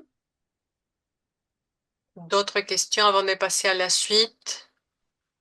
I don't know how suitable to ask, but whether you or any other ERC grantee can share the full project proposal. Yeah, I am not sure that it's really important to see other proposals, except this is something related to something very specific or very close to what you are doing. But I think, and I think most of the ERC grantees will be happy to read your proposal and provide some feedback on your proposal. I guess it would be much more helpful. But yeah, it really depends if you know some ERC grantees around you then you can ask them some help. And even if it's like some people or ERC grantees that are not like close from your topics, and still you can still ask them to read your proposal and then having some feedback that could be helpful. Et sur les pages de l'ERC, je crois qu'il y a quelques exemples, peut-être pas avec la documentation complète, mais il y a quelques exemples avec du texte. Au moins, il y en avait il y a quelques années. Dernière question pour Maud. À quelle cellule locale ou nationale avez-vous fait appel pour l'aide au montage? So on my side, at least in Rennes, we have like one local support, like one team for all the institutions. And so we are relying on them once we are asking for like either like a European project or an ERC. So I guess like it should be similar in all the university in France. It should be like local support. And then if you are at INRIA or CNRS, and maybe Akira or Delia will will tell you more about that. But then you can also ask the support on each institution. So On va parler de ça plus tard, oui. Oui. Merci beaucoup, Maud. Merci beaucoup pour cette intervention. Et on va passer à la suite. Nous continuons. Je vais vous présenter très brièvement les dispositifs d'accompagnement du CNRS. Et puis Akira Campbell va vous présenter les dispositifs d'accompagnement INRIA. Et donc, vous pouvez voir les transparents. Oui. Donc, voilà. Donc, l'idée de l'accompagnement CNRS, en fait, commence, on pense que ça commence au moment de l'encouragement des candidats. Donc, il y a des candidats qui ont besoin d'être encouragés, soit parce qu'ils réfléchissent un petit peu à l'idée de soumettre un projet, mais ils n'ont pas eu le petit soutien qui fait des fois le déclic pour commencer ces processus ERC, qui est une aventure, comme vous l'avez compris, tout au long des exposés aujourd'hui. Et donc, l'encouragement peut venir des directeurs des labos, des correspondants Europe, des labos, des responsables des GVR, des responsables des équipes thématiques, etc. Et donc, nous encourageons tous ces gens-là qui sont dans des positions d'encouragement à prendre cette initiative avec ces chercheurs. Il y a donc une politique d'accompagnement qui peut se séparer. Donc, on peut parler, ça a été mentionné, de l'accompagnement local que vous avez dans vos institutions, universités, écoles, et qui sont souvent complémentaires et à l'accompagnement du CNRS ou d'IRIA. Il y a le point de contact national qui va vous aider, va vous guider, va vous donner des informations précises et qui est très utile lorsqu'on a des questions très précises, et par exemple sur les temps de rallonge, etc. Et puis, donc, je vais parler de l'accompagnement CNRS et puis Akira, il va vous présenter l'accompagnement IRIA. Donc, au CNRS, il y a deux accompagnements qui sont complètement complémentaires. Il y a ce qu'on appelle les IPE, les ingénieurs des projets européens, qui interviennent donc dans la partie structuration du budget, qui est une partie technique difficile, et donc c'est bien, c'est très bien d'être accompagné là-dessus, et tout ce qui est les régulations et les critères d'éligibilité, pour lesquels aussi vous pouvez discuter et être soutenu par le PCN. Et puis, il y a l'équipe ERC du CNRS Sciences Informatiques, duquel je vais vous parler. Il a été créé donc déjà il y a plusieurs années, en 2012, par Christian Juten, qui est parmi nous aujourd'hui. Et donc, il a initié cette cellule ERC, et puis il a passé la main à Marie-Christine Rousset, qui s'est occupée de cette cellule aussi plusieurs années. Et puis, elle m'a passé la main finalement il y a 2 ans. Et nous avons intégré aussi dans l'équipe Pierre Fregnault et Antoine Girard, qui ont des responsabilités respectives, donc Pierre comme panéliste et Antoine comme lauréat. Et nous avons la grande chance d'avoir Christian et Marie-Christine qui sont toujours dans la cellule, et pour prêter main forte à toutes nos activités d'évaluation et de répétition. Et nous profitons de cette occasion pour remercier tous les deux. Et nous sommes accompagnés aussi par d'autres experts qui interviennent lors lors de nos répétitions et aussi lors de relecture du document B2. Donc, vous avez compris qu'il y a deux documents, le B1 et le B2. Et je vais en parler dans le slide suivant. Et les gens auxquels on fait appel, ils sont tous des lauréats ERC ou IEF ou des membres des panels ERC. La plupart PE6, PE7, ça nous arrive au CNRS d'avoir des candidats qui sortent un petit peu de ce contexte PE6 ou PE7, mais que nous accompagnons aussi dans la plupart des cas. Et donc, éventuellement, nous faisons appel à des experts en dehors de ces deux panels. Et il y a un document, un guide qui a été rédigé en français et en anglais que vous pouvez trouver facilement sur Internet, guide ERC CNRS, qui donne un sommaire de tous les aspects importants pour se lancer dans l'aventure ERC, à peu près une quinzaine de pages. Et puis pour ceux qui passent à l'audition, on donne aussi un petit guide pour aider à mieux se préparer pour les questions. Et il y a des réunions d'information donc que vous pouvez solliciter de manière ponctuelle et personnelle. On fait des réunions par Zoom si vous avez une idée que vous voulez discuter, un projet qui est en route et vous n'êtes pas encore très sûr. On est là pour discuter avec vous. On intervient aussi avec des réunions d'information pendant les événements CNRS, que ce soit les événements des directeurs des labos, accueil des entrants, la journée CR+3, CR+7, etc. Et puis, on est heureux d'organiser avec IRIA une fois par an, normalement au mois de juin, cette journée d'information conjointe et dans laquelle on fait intervenir des panélistes, des lauréats, etc.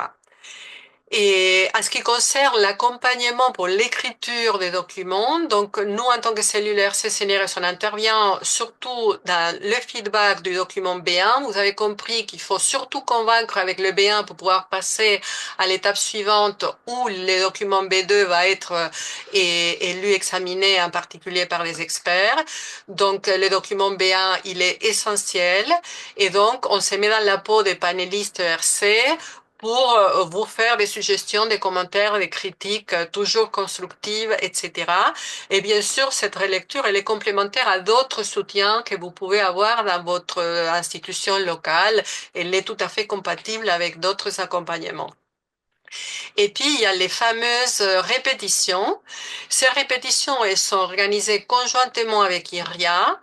Et il y en a deux sessions pour chaque catégorie. Donc normalement, on sépare les catégories parce que de toute manière, ça dans des périodes différentes.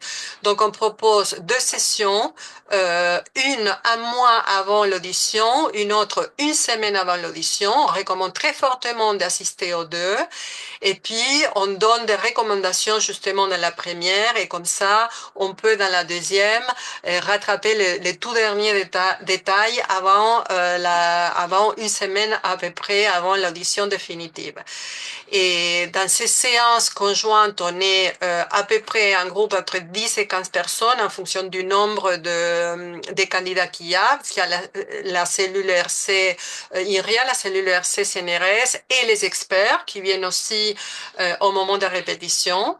On suit strictement le format ERC et en particulier on utilise WebEx à l'occasion parce que le ERC utilise WebEx et comme ça les candidats ils sont à l'aise avec WebEx.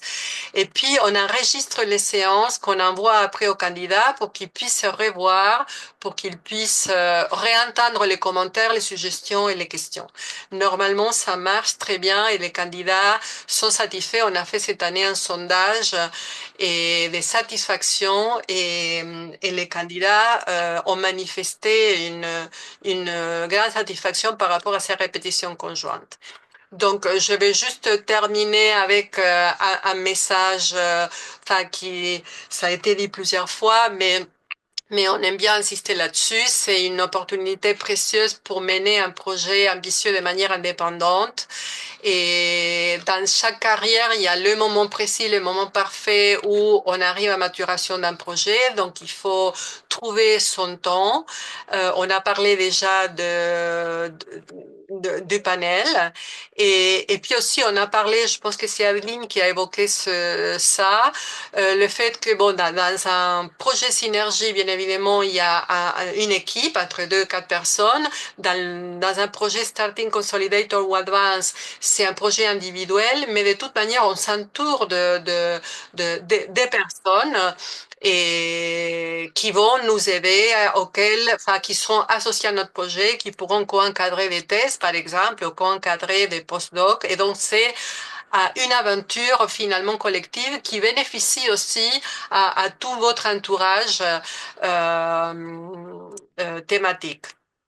Si vous êtes décidé à vous lancer dans l'aventure ERC, la première chose qu'il faut faire, c'est informer votre directeur de laboratoire et votre entourage scientifique, parce que il pourra vous mettre en contact ou vous les ferez directement avec la délégation régionale, et puis nous contacter pour pouvoir interagir dès les premiers moments du projet, pour vous donner du feedback. Même des fois, on donne du feedback par rapport au résumé, tout simplement pour pouvoir enclencher la procédure et vous aider à prendre confiance dans la procédure. Ici, vous avez les coordonnées, la page web de la cellule CNRS informatique ainsi que les emails. Et puis ici, il y a les dates prochaines. Et donc, je pense qu'Andika vous a montré les dates précédentes, mais il y en a certaines qui sont déjà passées. Donc, la prochaine, c'est Advance, le 28 août. Et puis, pour Starting Consolidator et Synergie, c'est à peu près, je dis à peu près parce que ça n'a pas été confirmé encore officiellement, mais on sait que Starting tombe en principe en octobre 2025. Donc, je vais m'arrêter ici et je ne sais pas si vous avez des questions particulières sur l'accompagnement CDRS. Sinon, on pourra passer à l'exposé de Akira.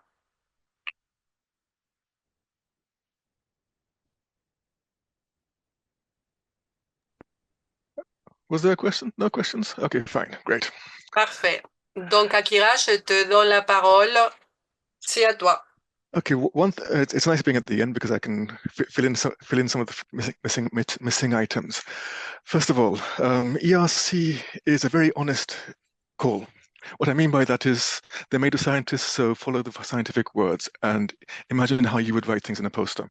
For example, the name explains the needs, ERC, European Research Council, and they want excellent science. That's why it's in Pillar 1, excellent science research. That's why it's not in Pillar 3, which is Innovative Europe. They don't care about innovation in that sense. And it's not EIC, Innovation Council, no. Now, what are the needs that they're asking for? The mission goal statement on their webpage is what's written below. And of course, the most important thing is highlighted in the first one. But the second part, again, is like a poster, a line in the poster. It's very short. It has the essential words: highest quality research in Europe based on scientific excellence. So when you have a problem about what you're thinking about, go back to these points, because what I want to say is ERC is made by scientists. It's not made by industry. All the governance is by scientists. So think in a scientific way, and that's how you'll solve the questions that you have. Don't think about it in an industrial way. That's why Endike, when he mentioned that we don't think about impact on society, we think about the science. Voila, that's why. Okay, this minor things we don't need to know about. Next, we have to know the big picture about what ERC is. This is a whole panel of PE, physical science and engineering. We see that CNRS is top when we look at the whole thing, and a few European partners and a lot of non-European partners, and of course INRIA is good at a few things. PE6, we're heading that at the moment, but anyway, we must understand that in France we are good at this. CNRS is very good at this. INRIA is good at it. So if you want to submit, and if you see other candidates around you, and you think that I am a little bit better than him, I can do things just like him, I can compete with these people, my ideas are just as good, go for it, is what I'm saying, because France is good, and here's the proof. CNRS and INRIA have done well. Okay, which grant to apply for? I had a quick look and I noticed that there's lots of advanced grant candidates here.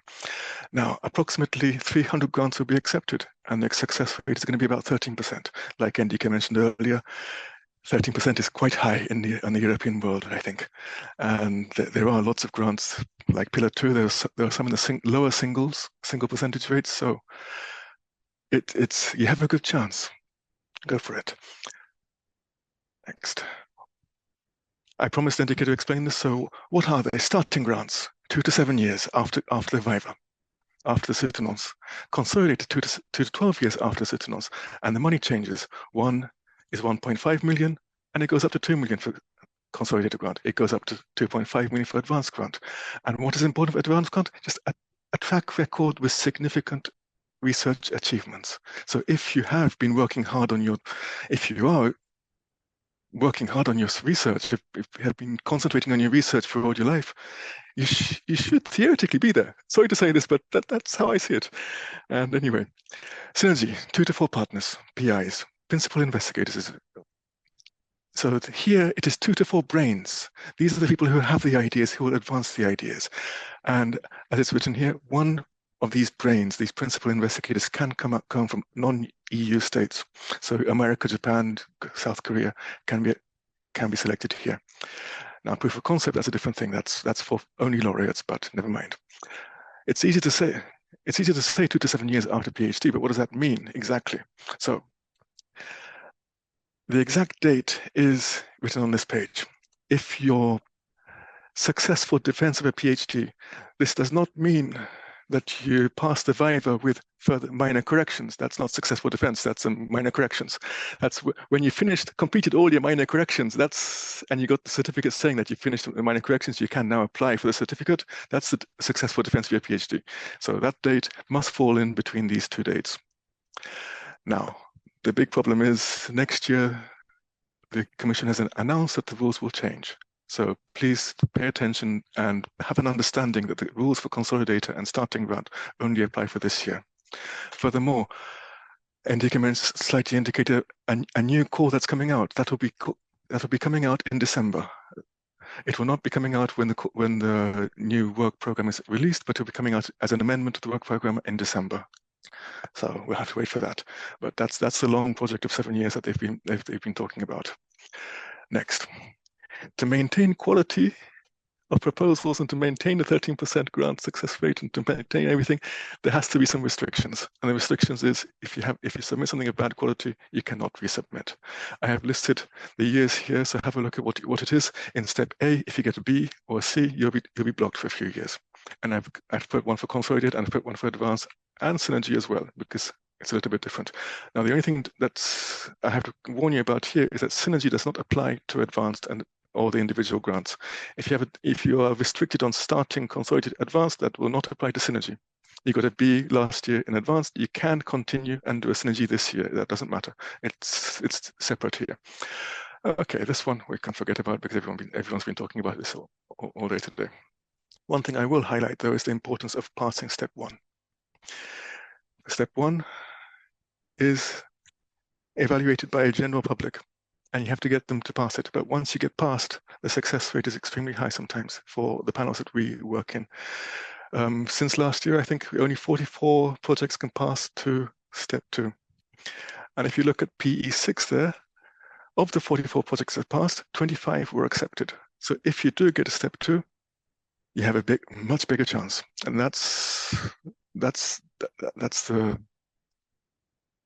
great thing about this, yes. So good luck. Good luck in making your project explainable and understandable by many. Okay, project formats.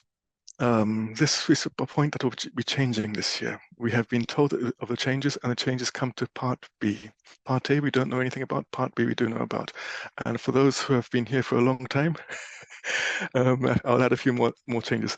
Those from a very long time ago, B2 and B1 and B2, everything must be submitted at the same time now. In the old days, we can submit one part in advance, and when we pass the step to the second part, but now that's gone. We submit everything at the same time. Next, like I mentioned earlier, high risk, high gain is no longer a keyword they want to hear about. The keyword now is the breakthrough, the big step forward. Advanced grant, you're going to be using lump sum now, so you don't have to. This one is depending on institutes, but how you record it is going to be different. The CV section, it is not only I published this, I did these things. It's become more narrative. You have to talk about how you came to this stage of your career, and you can add more things that are not in the basic CV. And finally, this year's change, page count. Page count is changed. From which do they apply? The advanced this August, it doesn't matter. It's the same. Anyone doing an advanced grant for this August, nothing changes. But after that, starting grant, synergy grant, consolidated grant, advanced grant, after that next year, these will be changing. The Commission has published, the words I have highlighted here are published on the ERC's homepage as a newsletter. So this is just copy and paste from them. It's only a newsletter, so it can change. This is not a promise that it will 100% be like this, but it is highly likely to be like this, is what I'm going to say. So part one, B1 is going to be changed to a new name called part one, and you state of the art, just basically not too much different from now. This is all that's going to be needed. The big change is part two. From 14 pages, it goes down to 7 pages for normal grants, and for synergy grants, it goes down to 10 pages. Here, again, they have written what you want. So if you read it carefully, this is what's needed inside. So this is why I say the ERC is a very honest institute or as an executive agency. They don't hide things. They are very scientific in the sense of, here, read the words and follow the words. That's all there is. I've highlighted what it was before below. So if anyone wants the slides, they can compare before and after what's expected. Anyway, next page. Okay, the support, the main part of my presentation. At INRIA, we have 4 senior researchers who are still active researchers, and they will be helping you to write the proposal. We don't have, like, say, another army of different researchers who will help you. We only have these 4 at the moment, and you'll be assigned 2 of these 4. Now, when I say you will be assigned, that means anyone in an Equipe Project INRIA is able to apply for this, and special cases are available for others as well, but that's a different story. Now, what do? They basically they will not write the project for you. You have to do the writing, but they can give you hints on what is possible and how to improve your project in a way that is expected to pass. It's impossible to say it will pass, but they have a general idea of what will pass, and they will build it towards that situation. Next. So, sorry, here it is. So, what do you have to do? As Sandra said, inform your team leaders. They're the ones who can do things. Then inform not the director of the Center for INRIA. It becomes the main scientific, the DAS. Inform the DAS and show him your project, convince him, and talk to him about your project. Then contact the CPP Europe in each center. They will help you for the admin side, and they'll come to us as well. After that, we'll have a meeting with the cellule. We'll have a meeting with you, and we'll go on from there on who will look after you and how we'll progress. When should we come up? I've listed them here, so you can have a quick look. This is like Maud said earlier. This is just a vague example of what would be best for us, not best for you. So, like Maud said, some people have a different way of working, and we have to understand that, and we appreciate that. So anyway, there you go. My time is running out. One last thing: these documents are the rule book and the guidebook, and there's a link here as well. So if you have any, this is where we first look for the answer for any questions. Voilà. I think it's 11 minutes now, so I stop here. Merci beaucoup, Akira. Est-ce qu'il y a une ou deux petites questions avant de passer à la clôture? Donc, on va passer à la clôture. Donc, j'invite Jean-Frédéric Gerbeau et qui est directeur général délégué à la science INRIA, qui va clôturer le webinaire. Et après, on se donne un petit moment pour essayer ces questions si toujours il y a des petites questions. Ok, bonjour à tous. Vous m'entendez bien, c'est bon? Très bien. Ok, merci beaucoup Delia. Désolé d'avoir raté le début du webinaire. Voilà, j'ai pu vous joindre qu'en cours de route et je vous prie de m'en excuser. Bon, j'ai pas de diapositive, hein, donc je vais juste vous parler 5 minutes pour clôturer le webinaire. Je pense que c'est pas utile de redire à la fin de cette réunion toute l'importance de l'ERC, son impact sur la production scientifique de très haut niveau, sur le dynamisme scientifique de l'Union européenne en général et des États en particulier. J'ai trouvé par exemple remarquable que le rapport Draghi, comme vous le savez, qui porte sur la compétitivité de l'Union européenne, mentionne explicitement l'ERC en proposant de doubler le nombre de supports sans diminuer les montants. Donc ça montre vraiment l'importance que ça a au niveau de l'Europe. L'impact sur lequel j'aimerais insister, c'est celui sur les scientifiques eux-mêmes. Sans parler de l'impact que ça aura sur leur carrière, sur leur réputation, qui est bien réelle, bien sûr, c'est aussi l'impact sur la satisfaction personnelle qu'ils ont grâce à leur ERC. La satisfaction de pouvoir avancer pendant plusieurs années sur des sujets de recherche ambitieux, risqués, et surtout qui leur tiennent à cœur. Et c'est cela qui sera, à mon avis, le moteur principal de leur motivation à déposer des ERC. Et donc, c'est sur ce point-là que je pense qu'il faut qu'on travaille collectivement. Et je pense qu'il y a besoin qu'on travaille collectivement, parce que si on dézoome des personnes elles-mêmes et qu'on regarde à l'échelle du pays, à l'échelle de la France, il y a vraiment une urgence à remobiliser nos scientifiques. Je vais vous donner quelques chiffres que vous avez déjà peut-être entendus, spécifiquement sur le panel PE6, donc Computer Science and Informatics, qui nous concerne aujourd'hui.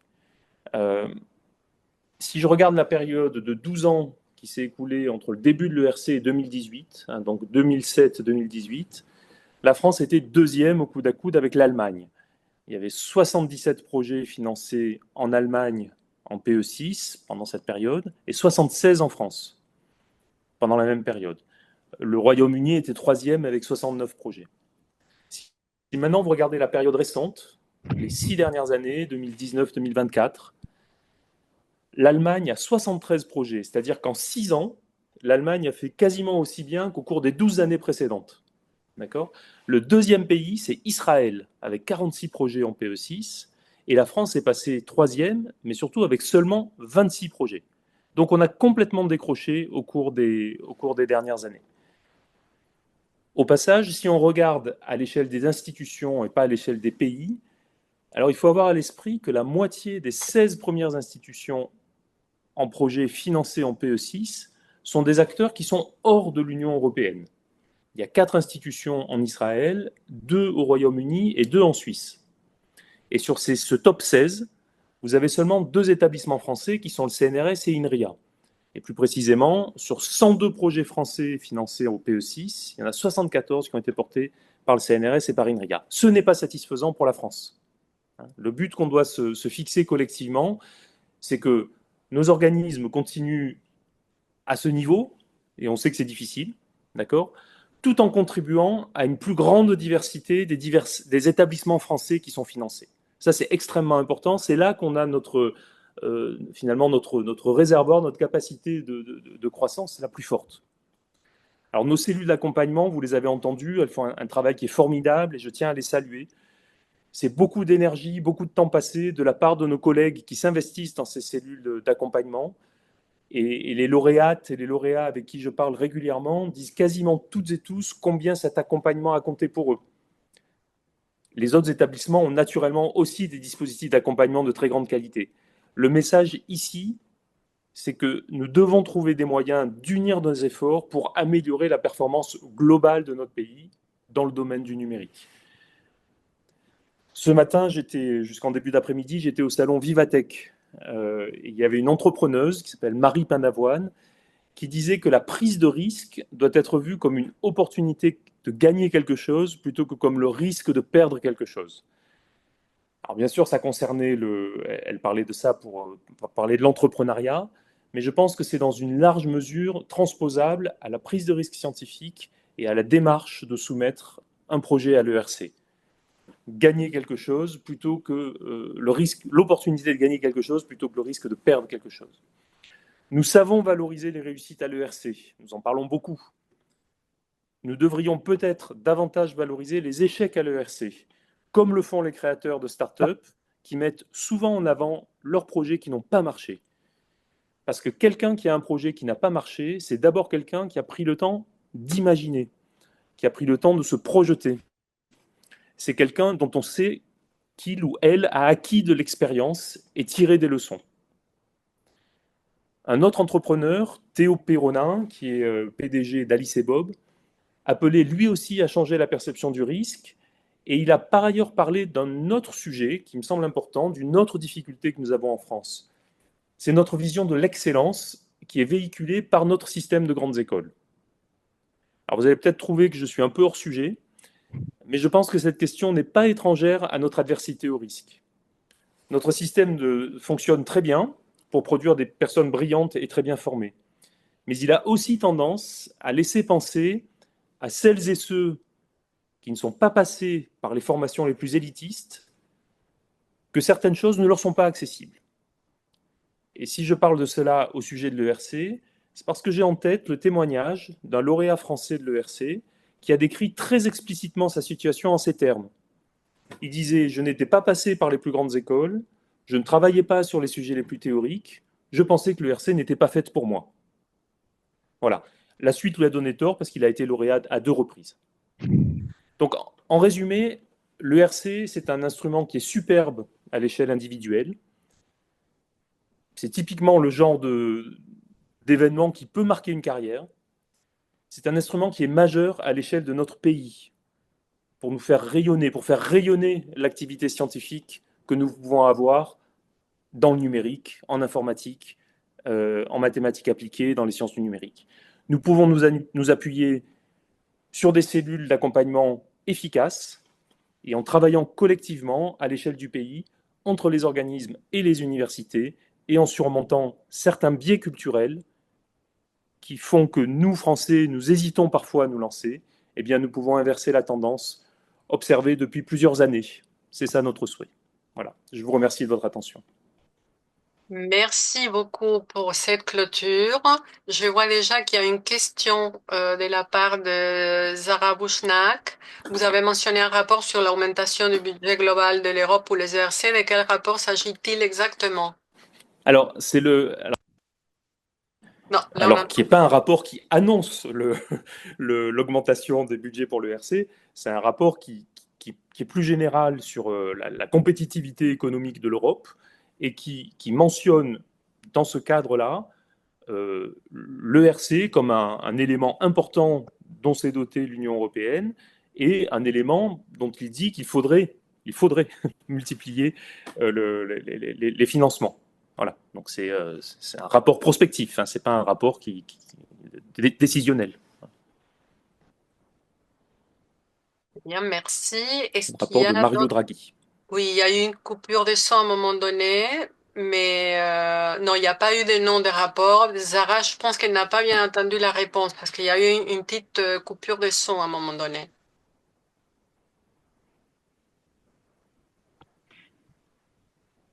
Donc peut-être si vous voulez répéter la réponse pour Zara. C'est le Draghi report. Le rapport Mario Draghi, c'est ce que vous avez dit à la fin, c'est ça, il me semble. Hein, c'est ça? Très bien, je n'avais pas entendu. Merci. Christian Juten, il a une question. Alors, j'ai pas une question, c'est un commentaire. Je voulais dire, c'est quand on a créé la cellule ERC pour le CNRS et le fait de travailler ensemble avec INRIA, il y a parfois des règles qui étaient un petit peu différentes, mais Michel Bidou en particulier avait dit une ERC, c'est la recherche française, on travaille pour la Maison France, et donc tous les membres d'une équipe universitaire, même si elle n'est pas associée au CNRS en ce qui nous concerne, peut candidater et peut se faire soutenir par la cellule ERC, donc commune avec INRIA, aussi bien pour la relecture du B1 que pour la préparation aux oraux. Donc, il y en a peut-être moins qui le font peut-être parce qu'ils n'ont pas l'information, mais qu'il y a des gens ici qui sont dans des équipes qui connaissent des personnes qui sont en dehors d'équipes CNRS, c'est pas fait que pour les CNRS ou que pour les INRIA. Je pense que c'est important et Delia peut le confirmer. Ça reste Bien dans sûr, une bien qualité. sûr. On joue On pour la maison. accueille tout le monde est le bienvenu et comme ça a été dit, notre souhait c'est de faire briller la recherche française. Et alors, il y a une question d'Alain Kivangou. Le programme PIC permet aussi de présenter des projets à haut risque. Comment choisir entre PIC et ERC stratégiquement? I'll answer this one. I don't know if anyone from PIC is here, so I'll answer this one, I think. I would try to go for an ERC first. And if I failed the ERC, I might consider a PIC. That's one way of thinking it as a preparation stage. However, but if your question is not there enough yet, but it is an ERC type question, you can't. It's big enough. No one else will fund it exactly, so it's in the same category. But the possibility of getting funded might be a little bit higher with PIC. Prepare with PIC, and then use the funding of PIC as a preparation stage, and you move it on to ERC. If you read the documentation of PIC, you will see that the ERC submission can be a go no go selection item. So from that point, I think you can guess the ranking there.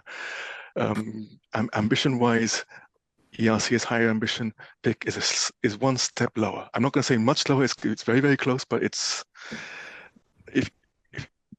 there's always higher with the ERC. So je peux peut-être compléter. Yes, go ahead. Thank you, Jean-Frédéric. Yes, ouais, thank je you. suis désolé, mon son s'est coupé brutalement. J'ai pas compris pourquoi c'est revenu. Là, je suis désolé. Peut-être juste pour un tout petit peu compléter ce que tu dis. Je pense surtout que le PIC, enfin, je pense pas qu'il faille comparer PIC et l'ERC en termes de ni de difficulté, ni de qualité, ni d'originalité. Je pense que les deux cherchent la qualité et l'originalité au plus haut niveau. La différence est surtout dans la manière d'accompagner le projet. C'est-à-dire que l'ERC vous donne, c'est un peu binaire, hein, enfin, comme les projets ANR ou quoi, vous avez un projet où vous ne l'avez pas, si vous l'avez pour une durée de 3 ans, 4 ans, 5 ans, enfin bon, voilà. PIC, c'est différent. PIC, c'est une manière différente d'accompagner les projets. C'est une manière où on va vous lancer sur une première phase du projet qui peut peut-être durer 6 mois, qui peut peut-être durer 1 an, puis refaire un point avec vous. Et si les choses se passent correctement, à ce moment-là, prolonger le projet, augmenter ses moyens, etc., etc. Donc c'est une façon, je dirais, surtout qui est différente de mener un projet. D'accord ? Et voilà, après, l'un peut être une manière de préparer l'autre, mais c'est surtout une manière très, très différente d'accompagner le projet. Voilà. Eh bien, d'autres questions avec vos micros ou sur le chat? Je voulais aussi ajouter une information. Si à un moment donné, on a évoqué les taux de succès à 15% de l'ERC, du point de vue global, l'ERC, et au CNRS, on a calculé le taux de succès, il est au-dessus de 15%. Je pense qu'INRIA, c'est pareil. Et donc, je voudrais reprendre les mots d'Adeline et les mots de Jean-Frédéric en disant que il faut pas s'autocensurer. Je pense qu'il y a beaucoup de potentiel en France et qu'on l'utilise pas assez.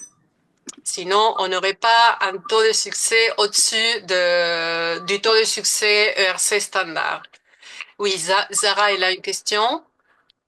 Oui, si je peux me permettre, je trouvais que Jean-Frédéric, vous aviez dit quelque chose qui paraît anecdotique, mais qui est très intéressant. C'était typiquement, vous aviez mentionné l'exemple d'une personne qui se disait, enfin, qui avait le syndrome de l'imposteur en se disant, j'ai une proposition de projet qui est pas suffisamment théorique ou pas suffisamment ceci ou cela, mais qui finalement a été soumise, a été soutenu. Est-ce que ce serait intéressant, je ne sais pas si ça existe, mais d'avoir des exemples de faux projets, enfin de projets qu'on penserait ne pas correspondre à des ERC, mais qui finalement sont des projets soutenus. Est-ce qu'on a ça? Parce que j'ai le même, j'ai le même biais, c'est-à-dire qu'il faut que ce soit hautement théorique ou il faut que ce soit hautement, voilà. Mais peut-être que ce sera, enfin, je ne sais pas si ça existe, s'il y a des sources ou des. Bon, je pense que c'est toujours un peu subjectif que de se dire ça c'est un projet qui n'est pas un projet dont on se dit que ça passerait à l'ERC ou pas. Bon, là mon propos c'était vraiment c'est exactement ce que vous avez dit, c'est-à-dire je, je pense qu'on a on a une tendance en France à avoir ce syndrome de l'imposteur et se dire c'est pas pour moi, voilà, c'est pas pour moi parce que je coche pas telle et telle case, etc.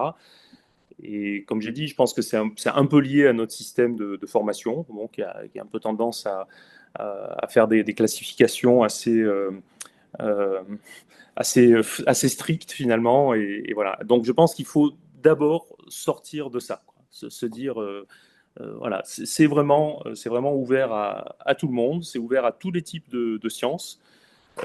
Après, c'est des bons projets. Voilà, hein, à la fin, je ne pense pas que le RC finance des projets qui ne soient pas bons, mais en tout cas, il faut sortir des stéréotypes et se dire que voilà, il y a quand même une diversité de personnes et de projets qui réussissent à être financés. Je crois que c'est vraiment ça le message qu'il faut faire passer. Merci. Je peux compléter la réponse à Sarah alors en répondant de manière un petit peu inverse. En fait, il y a eu parfois des gens qui avaient des CV absolument exceptionnels, donc qui ont proposé des projets, mais qui étaient assez médiocres finalement. Ils n'ont pas été pris. Donc en fait, il faut vraiment un équilibre entre les deux. Il faut avoir une crédibilité en tant que chercheur, mais ça passe pas forcément par un CV exceptionnel. Ça passe par, on s'appuie sur des publications, sur un certain parcours. Parfois, quand on travaille sur des choses qui sont peu connues, qui sont out of the box, ben, on n'est pas très cité, donc on n'est pas très visible. Mais l'idée est là. Donc il faut oser, si on a vraiment un bon projet, qu'on montre qu'on est la bonne personne pour le bon projet, ça peut marcher. Et il ne suffit pas d'avoir un gros CV et d'avoir un projet qui est moyen. Ça ne suffira pas. Merci.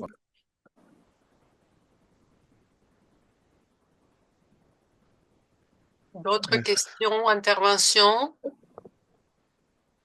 Akira, tu voulais dire quelque chose? I was just going to say that I'll repeat what Christian said. It's the question part now. It's the question has the weight. That's why the CV part was changed. It's the project that they want, and they're diversifying the routes of researchers. Some researchers don't do the normal plan don't follow the normal plan of life, and that shows in the CV. So the weight of it goes down, and that's why we have a stronger weight on the idea, and maybe the next year's change of 0 to 10 years for the starting grant is linked to that as well. The thought, the advance in the idea, and the craziness of the candidate as well.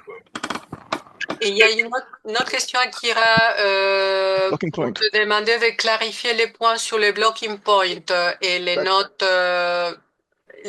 baissées. Je ne sais pas si tu veux expliquer ou tu veux que j'explique. Vas-y. Okay, it's this one again, isn't it? So, when you submit an ERC proposal, it will be evaluated in 2 steps. At step 1, they will give you a score.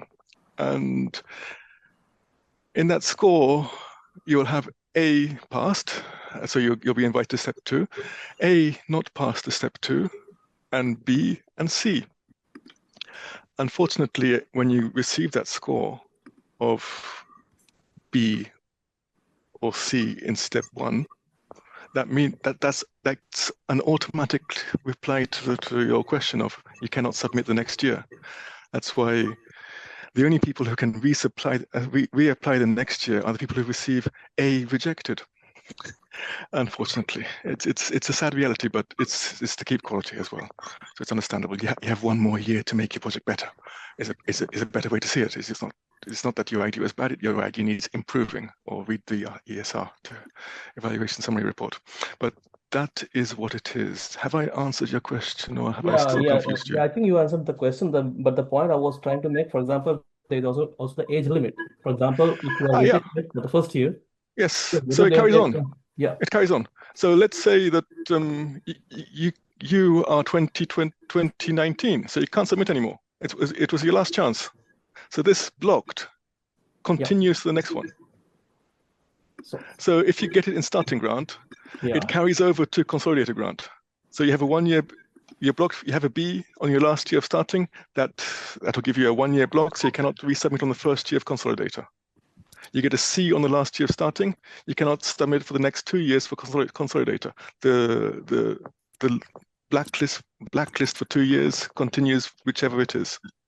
So let's say it's in consolidated grant, that will continue to advanced grant, but it will not go over to synergy grant. Synergy grant is a different concept. Okay. In any case, if you want, Almo, you can get the guide from internet, the ERC guide from CNRS, where this is explained also. So you can get this information from the guide. It is just 15 pages. Okay, sure. Thank you. Bon, le temps est arrivé. Oui, pardon, Christian. Un commentaire, je pense que c'est important de pouvoir passer le B1. Donc le B1, la première étape de l'expertise, le B1, il faut vraiment travailler beaucoup, d'autant plus qu'il est atypique, parce que si vous êtes sélectionné pour passer l'étape 2, vous pouvez recandidater l'année suivante. Et ça veut dire que vous allez avoir des commentaires, et des commentaires souvent d'une dizaine d'experts, qui vont vous montrer des points forts ou des points faibles, des points mal compris dans votre projet. Et ça va vous aider pour resoumettre. Et ce qu'on sait aussi, les statistiques, bon, je n'ai pas les statistiques exactes, mais globalement, les gens qui resoumettent un projet, leur chance d'avoir le projet est multipliée par 2. Donc, c'est vraiment très important de pouvoir candidater 2 années de suite. Donc, Maud, tout à l'heure, nous a dit qu'elle avait recandidaté. Il y a beaucoup de personnes qui recandidatent. Et s'appuyer sur ces commentaires, c'est vraiment très important. Même si ce n'est pas le même panel, même si c'est des experts distants, généralement, les commentaires, dans la plupart des cas, sont vraiment pertinents. Et ça vous aide à consolider, à améliorer votre projet. Ouais. Exactement, oui. Effectivement, je confirme que le taux de candidats qui recandidatent est assez élevé. Je n'ai pas les chiffres en tête, mais il est assez élevé. Mais les gens apprennent du premier échec et améliorent les projets pour avoir du succès après. Je pense que nous sommes arrivés à la fin de ce webinaire. Donc, je remercie d'abord tous les intervenants. C'était extrêmement riche. Et merci à vous tous. Je voudrais remercier les organisateurs. Donc d'abord Angel Herrera qui a été aux commandes avec les inscriptions puis avec le Zoom et tout a été parfait. Merci beaucoup Angel. Et puis merci bien sûr à Kira Campbell, à Marie-Hélène Potra qui ont co-organisé la journée avec moi. Et on vous dit à bientôt, que ce soit du côté CNRS ou INRIA, comme vous avez, je pense, bien compris, vous êtes les bienvenus. Les portes sont grandes ouvertes pour vous conseiller, vous accompagner lors de votre prochaine soumission ERC. Merci à tous. Merci, au revoir. Au revoir. Merci Angèle, merci encore. Merci à toi.